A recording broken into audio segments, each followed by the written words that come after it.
Assalamualaikum warahmatullahi wabarakatuh. Saya ingin bertanya, bagaimana pendapat Syekh jika ada seorang perempuan yang lebih baik tinggal di rumah mengurusi keluarganya, namun dia memilih untuk belajar ke luar negeri untuk mencapai cita-citanya?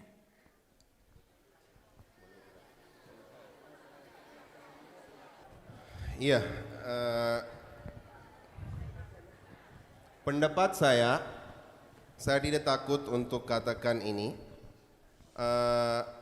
An-nisa lau takhruj, bahasa Indonesia. Kalau keluar dari rumahnya, ini fitnah. Kalau tanpa hajat keluar dari rumah, ini fitnah. Apakah Anda tahu waktu zaman Rasulullah sallallahu alaihi wasallam, walaupun ikhtilaf di fikih, tapi saya mau memahami, sampaikan yang maksud saya ya. Walaupun adat ada di Indonesia. Ya. Apa itu? Waktu zaman Rasulullah sallallahu alaihi wasallam, perempuan, wanita-wanita, ibu-ibu, mereka masuk di masjid atau tidak? Mereka masuk. Laki-laki di sini, orang perempuan belakang. Waktu zaman setelah wafat Rasulullah sallallahu alaihi wasallam, zaman Sayyidina Abu Bakar Siddiq radhiyallahu ta'ala khilafah, dan Sayyidina Umar Faruq Al-A'zam radhiyallahu ta'ala anhu. Di zaman Faruq Al-A'zam radhiyallahu ta'ala anhu, beliau melarang masuk wanita di dalam masjid. Orang-orang yang lain mengadu kepada Sayyidatuna Aisyah Siddiqah radhiyallahu ta'ala anha. Bagaimana pendapat Anda?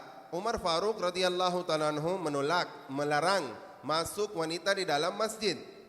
Beliau mengatakan kalau Rasulullah sallallahu alaihi wasallam mengada di zaman ini, beliau juga akan melarang masuk wanita di dalam masjid karena fitnah sudah sebar. Oleh karena itu, yang penting sekali hendaklah kita memperoleh ilmu agama yang fardu ain dulu di negara kita. Apakah di dalam Indonesia tidak ada pondok pesantren? Bukan satu. Di Aceh saja, 1.000 pesantren di Aceh. 5 juta penduduk di Aceh. 5 juta penduduk di Aceh, ada 1.000 pondok pesantren. Kenapa kita rindu kepada luar negeri? Apakah di luar negeri ada adab, ada bagaimana saya katakan,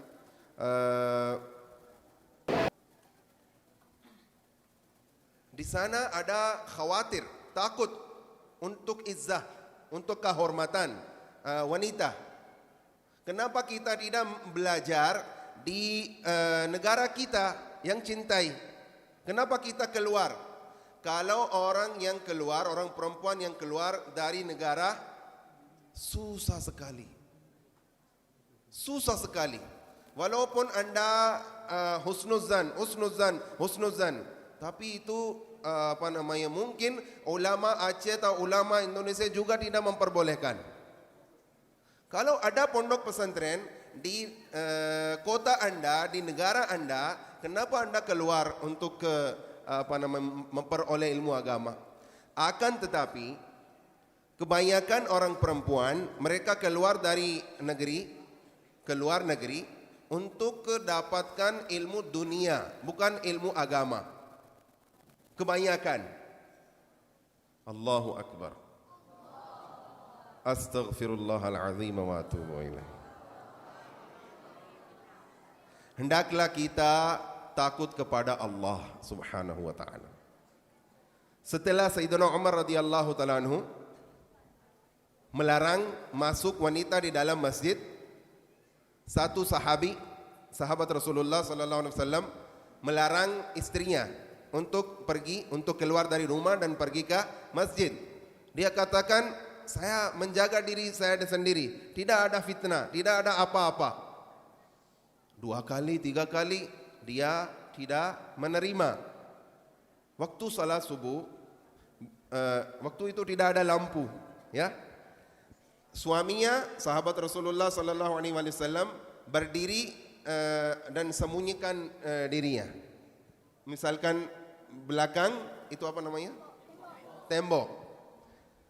Istrinya melewat begini, tidak ada lampu, gelap sekali. Waktu subuh, dia letakkan tangan dan lari untuk memahami. Sudah sampai ke rumah, dia kembali ke rumah. Bagaimana keadaanmu? Ya, sehat. Kenapa kembali? Ya, Anda katakan benar.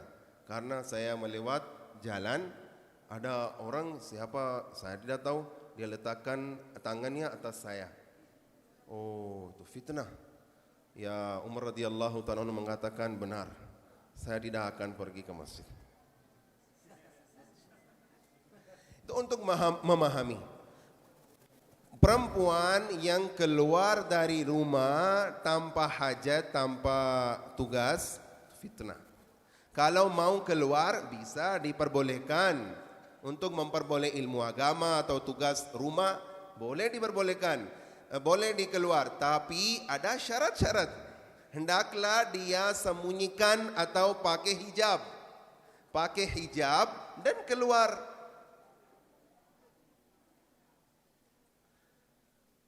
Ini topik luas sekali, ya.